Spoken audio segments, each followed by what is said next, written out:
Hello, my dear students. Good morning and जय Shri Krishna. Once more welcome to ASV Academy branch Neemuch. एक बार फिर से आप सभी का इस संस्था में स्वागत है. BSc third year physics paper first unit first lecture number 18. Dear students, unit first में आज ये सेकेंड लास्ट क्वेश्चन है, यानी इसके बाद एक क्वेश्चन और रहेगा, फिर आपके यूनिट खत्म हो जाएगी. देखिए स्टार्ट करते हैं. आज का क्वेश्चन क्या है? आज का क्वेश्चन है एप्लीकेशंस ऑफ अनसर्टेनिटी प्रिंसिपल, यानी अनिश्चितता सिद्धांत के अनुप्रयोग. क्लियर? आज अपन क्या पढ़ने जा रहे हैं? अनुप्रयोग पढ़ने जा रहे हैं. और कौन सा अनुप्रयोग है ये? जो अनसर्टेनिटी यानी अनिश्चितता सिद्धांत है, हाइजेनबर्ग का अनिश्चितता का जो सिद्धांत है, उसके अनुप्रयोग आज अपन पढ़ने जा रहे हैं. तो डियर स्टूडेंट्स, ये क्वेश्चन इसी टाइप से आता है कि right the applications of uncertainty principle, यानी हाइजेनबर्ग के अनिश्चितता सिद्धांत के अनुप्रयोग लिखिए. देखिए अपन यहाँ पे आईएमपी 3 अनुप्रयोग पढ़ने रहे. देखिए फर्स्ट एप्लीकेशन है energy of a particle enclosed in a box, यानी एक बंद बॉक्स में कण की ऊर्जा. यानी ये आपके सामने एक बॉक्स है, ठीक. इसके डायमेंशंस यानी मतलब विमाएं यानी लंबाई चौड़ाई ऊंचाई तीनों सेम है, स्मॉल ए. क्लियर? अब इस बॉक्स के अंदर एक पार्टिकल है और ये पार्टिकल vx वेलोसिटी से मूव करता है, लेकिन इस बॉक्स के अंदर ही रहता है. ठीक है, क्योंकि यहाँ पे लिखा है कि एक कण क्या है, एक बॉक्स के अंदर है. तो इसकी एनर्जी कितनी होगी वो अपने को फाइंड करना है. Consider a particle inside a box of side a, यानी अपन मान लेते हैं कि स्मॉल ए भुजा की एक बॉक्स है, उस बॉक्स के अंदर एक पार्टिकल एक कण है. Since particle can be found at any position inside the box, यानी हर परिस्थिति में कण इस बॉक्स के अंदर ही मिलेगा. ठीक है, इससे बाहर नहीं मिलेगा, इस बॉक्स के अंदर ही मिलेगा. तो अपन कह सकते हैं कि अनसर्टेनिटी इन पोजिशन यानी स्थिति में अनिश्चितता. पोजीशन को क्या बोलते हैं इसमें? स्थिति, यानी स्थिति में अनिश्चितता कितनी होगी? तो del x maximum equal to a, यानी जो इसकी भुजा होगी, यानी पार्टिकल इस भुजा से लेकर के इस भुजा तक, यानी इस फलक से लेकर के इस फलक तक मिलेगा. कहने का मतलब इस बॉक्स के अंदर ही मिलेगा. तो ये इसकी अनसर्टेनिटी मतलब अनिश्चितता होगी, कितनी होगी? स्मॉल ए. तो डेल एक्स हो गया है. अब यहाँ पे हाइजेनबर्ग का जो अनिश्चितता का सिद्धांत है यानी अनसर्टेनिटी प्रिंसिपल, इसको अपन कैसे लिखेंगे? देखो पढ़ रखा अपनों ने, del X into del P, दोनों का मल्टीप्लाइड क्या होता है? लगभग एच क्रॉस के इक्वल होता है, या एच अपॉन 2 पाई लिख सकते अपन. It is clear? अब देखिए यहां से अपन क्या करते हैं? डेल पी निकालते हैं. तो del P equal H cross upon क्या आ गया? डेल एक्स आ गया. और डेल एक्स की वैल्यू अपने पास है ऑलरेडी, यहाँ पे कितनी है? स्मॉल ए. तो यहाँ पे अपन वैल्यू पुट कर देते हैं. तो del P equal to h cross upon a. तो यहाँ पे अपने संवेग में मोमेंटम में अनिश्चितता निकल गई है. अब अपने को क्या करना है? यहाँ से एनर्जी का फार्मूला लगाना है. क्लियर? तो यहाँ से एनर्जी निकालते अपन. सो ई इक्वल टू क्या होता है? पी स्क्वायर अपॉन 2m होता है. इस फार्मूले को अपन यहाँ पे यूज कर रहे हैं. क्लियर? तो यहाँ पे ई एनर्जी जो रहेगी ये आ जाएगी आपके मिनिमम. एनर्जी मिनिमम आएगी और इसको लगभग इक्वल ऐसा लिख सकते हैं. पी की जगह यहाँ से वैल्यू रख दो आप. डेल पी या पी चलेगा, कोई दिक्कत नहीं. तो पी की जगह वैल्यू रखेंगे और स्क्वायर करेंगे. तो एच क्रॉस स्क्वायर अपॉन ए स्क्वायर, और 2m भी ऑलरेडी, तो 2m ए स्क्वायर ऐसा आ जाएगा. क्लियर? अब क्या होगा यहाँ पे? देखिए एच क्रॉस की जगह, देखो इस साइड बता देता हूं मैं बाकी का, इसके बाद स्टेप यहां से चल रही. क्लियर? अब अपन एच क्रॉस की जगह क्या लिख सकते हैं? एच अपॉन 2 पाई लिख सकते हैं. तो यहां पे लिखेंगे तो क्या होगा? E minimum equal to h square upon 2m a square और इंटू यहाँ से एच क्रॉस की जगह एच अपॉन 2 पाई लिखेंगे, 2 पाई का स्क्वायर करेंगे तो क्या आएगा 4 पाई स्क्वायर आएगा, नीचे लिख देंगे। तो यहाँ से ई मिनिमम निकल गया आपके इक्वल टू एच स्क्वायर, नीचे क्या आ जाएगा 8 pi square M A square. तो ये पहला अनुप्रयोग कंप्लीट हो गया है कि एक बॉक्स है, उसके अंदर एक पार्टिकल है, उसकी एनर्जी कितनी होगी, तो h square upon 8 pi square M A square होगी। It is clear. First application complete हो चुका है। अब सेकंड एप्लीकेशन की बात करते हैं। देखिए सेकंड एप्लीकेशन क्या है।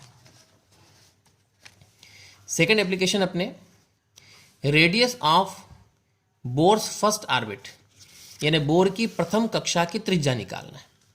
अब नील्स बोर नामक एक साइंटिस्ट था, उसने एक एटम के बारे में बताया, हाइड्रोजन एटम के बारे में। ये हाइड्रोजन एटम हो गया। हाइड्रोजन एटम में एक न्यूक्लियस होता है, न्यूक्लियस में एक प्रोटॉन होता है 1p, और इलेक्ट्रॉन जो होता है वो 1 होता है।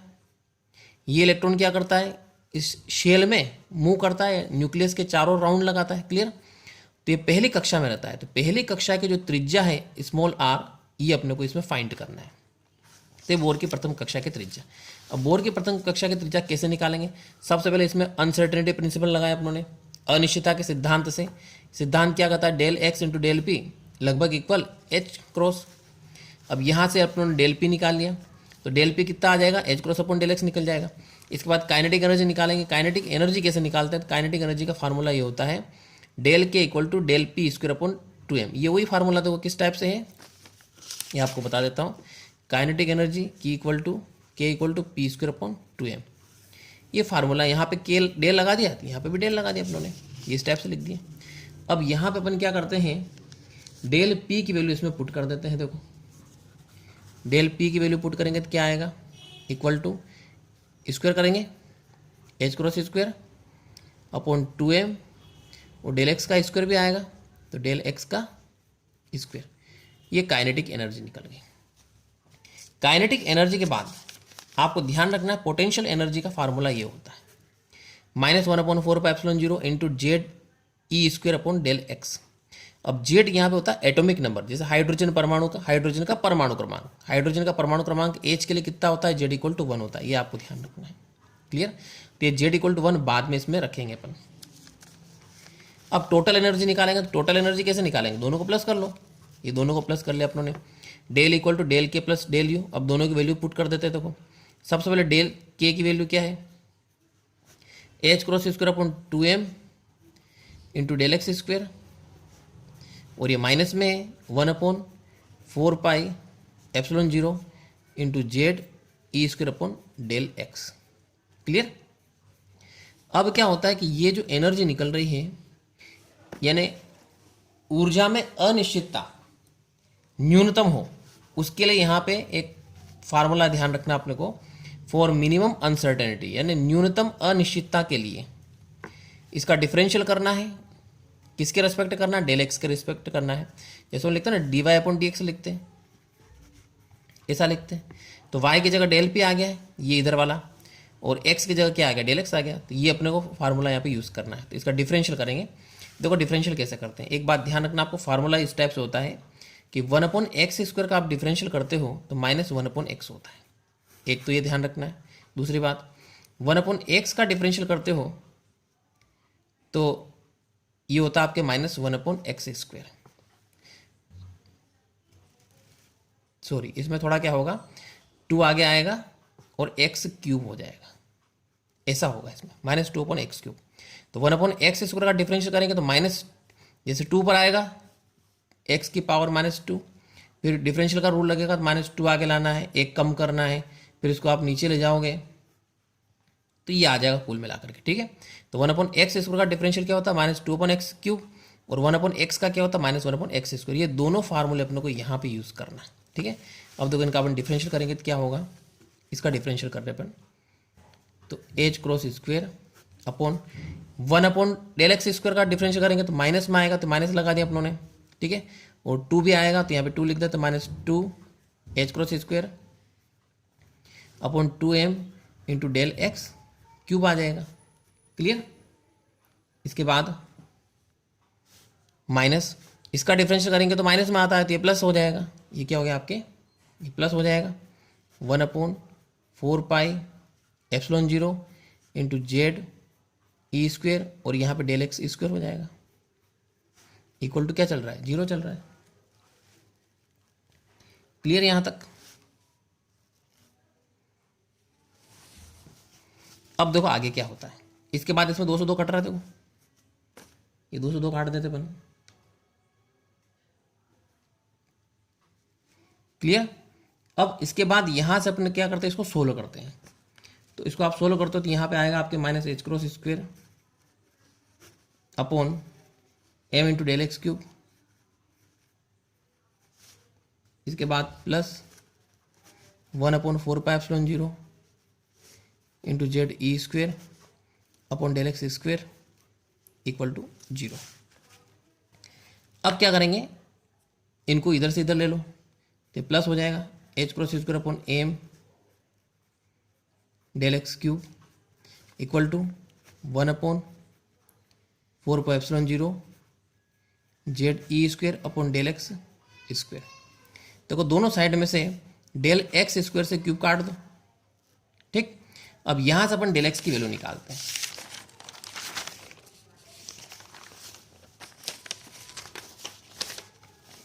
देखो यहां से अपन डेल एक्स की वैल्यू निकालते हैं, क्या आती है।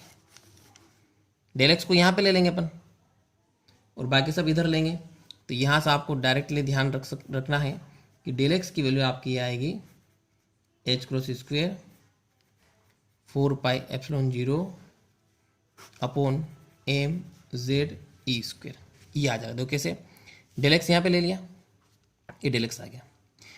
4πε0 का इधर क्रॉस मल्टीप्लिकेशन कर देंगे तो एच स्क्वायर इंटू 4πε0, एम बटे में ऐसा का सही है, तो यहाँ से क्या हुआ जेड ई स्क्वायर इसके साथ में आ जाएगा।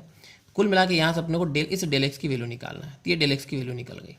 और ये जो डेल एक्स की वैल्यू है ये क्या है, रेडियस है, त्रिज्या है, यानी h cross square 4πε0 upon m z e square, ये निकल गया आपके बोर की प्रथम कक्षा की त्रिज्या, ठीक।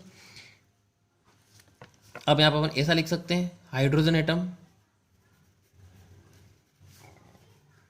के लिए z इक्वल टू कितना होता है, 1 होता है। एटॉमिक नंबर कितना होता है, 1 होता है। इसमें वैल्यू रखेंगे अपन, तो ये हो गया आपके h cross square 4πε0 upon m e square हो जाएगा, ठीक। तो डियर स्टूडेंट, सेकेंड एप्लीकेशन जो है वो कंप्लीट हो गया है, यानी सेकेंड अनुप्रयोग जो था बोर की प्रथम कक्षा की त्रिज्या निकालना, ये अपने निकाल ली है। अब इसके बाद लास्ट पॉइंट है अपने पास, energy of hydrogen atom in its ground state. Ground state को बोलते हैं मूल अवस्था। मूल अवस्था में हाइड्रोजन परमाणु की ऊर्जा। मूल अवस्था का मतलब क्या होता है, देखो ये एटम है, एटम के सेंटर में न्यूक्लियस हो गया, ऐसे बहुत सारी कक्षाएं होती, ठीक। अब हाइड्रोजन में ओनली 1 इलेक्ट्रॉन होता है, तो पहली कक्षा में रहेगा। तो ये जो पहली अवस्था है इसको बोलते हैं मूल अवस्था। क्लियर? तो इस मूल अवस्था में इलेक्ट्रॉन की ऊर्जा कितनी होगी वो फार्मूला अपने को फाइंड करना है।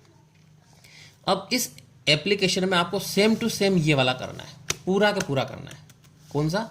बोर की प्रथम कक्षा की त्रिज्या वाला है, पूरा के पूरा ऐसा करेंगे अपने, यहां तक एनर्जी निकल जाएगी। क्लियर? यहां से आगे भले आप रेडियस मत निकालो, यहां तक निकाल लो केवल।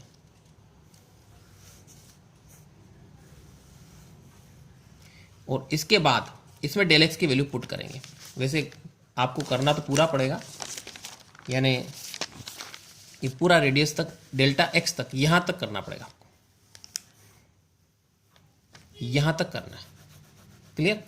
यहां तक करने के बाद इसके आगे क्या करना वो बता रहा हूं मैं। क्लियर? समझ में आ गया है? तो थर्ड वाले में क्या करना है आपको, बोर की जो प्रथम कक्षा की त्रिज्या है पूरा करना है, यहां तक करना है, ये स्टेप नहीं करना है, इतनी स्टेप बच जाएगी। उसके आगे अपन क्या करेंगे देखो, उसके आगे बता रहा हूं मैं। अब अपन इसमें क्या करते हैं, वैल्यू पुट करते हैं। Putting the value of del x. Del x कौन सी? ये वैल्यू जो आ रही है, ये वैल्यू आपको इस इक्वेशन में पुट करना है। कौन सी इक्वेशन? ये वाली इक्वेशन, इसमें पुट करना है। इनको आप इक्वेशन नंबर दे देना बाद में। तो इसमें अपन पुट करते हैं डेल एक्स की वैल्यू। तो यहाँ से आपके डेल ई की जो ऊर्जा की जो इसका जो ऊर्जा का जो फार्मूला आएगा वो वैसे आपको डायरेक्टली याद रखना पड़ेगा। देखो डायरेक्टली आप याद रखो, क्योंकि सोल्व करना थोड़ा डिफिकल्ट पड़ेगा। अपने बुक में भी नहीं दे रखा है, डायरेक्ट दे रखा है, तो अपने को डायरेक्ट करना है इसको। M e 4 upon 4 pi epsilon 0 का square into h cross square, ये डायरेक्ट करना आपको। क्लियर? ये इसकी एनर्जी का फार्मूला निकल जाएगा। अब इसमें सभी वैल्यूज पुट करते हैं। एम इलेक्ट्रॉन का मास, ई इलेक्ट्रॉन पर चार्ज, ठीक है, 4 पाई एप्सिलॉन 0, एच क्रॉस की वैल्यू, ये सब टोटल वैल्यू अपन पुट करते हैं। तो यहाँ पे आपके एनर्जी का फार्मूला निकलता है -13.6 इलेक्ट्रॉन वोल्ट। ये आपके मूल अवस्था में ऊर्जा यानी ग्राउंड स्टेट एनर्जी निकल गई। ठीक है, this is called ground state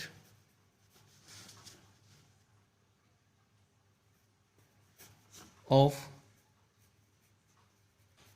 hydrogen atom energy. ठीक, मूल अवस्था की ऊर्जा कहा जाता है इसको। तो हाइड्रोजन परमाणु के लिए मूल अवस्था में ऊर्जा कितनी होती है? -13.6 इलेक्ट्रॉन वोल्ट होती है। ठीक, तो डियर स्टूडेंट्स, ये वीडियो कैसे लगी आप कमेंट जरूर करिए। इसके बाद एक लास्ट क्वेश्चन और बचेगा, उसके बाद आपकी यूनिट ये खत्म हो जाएगी। Okay, thanks.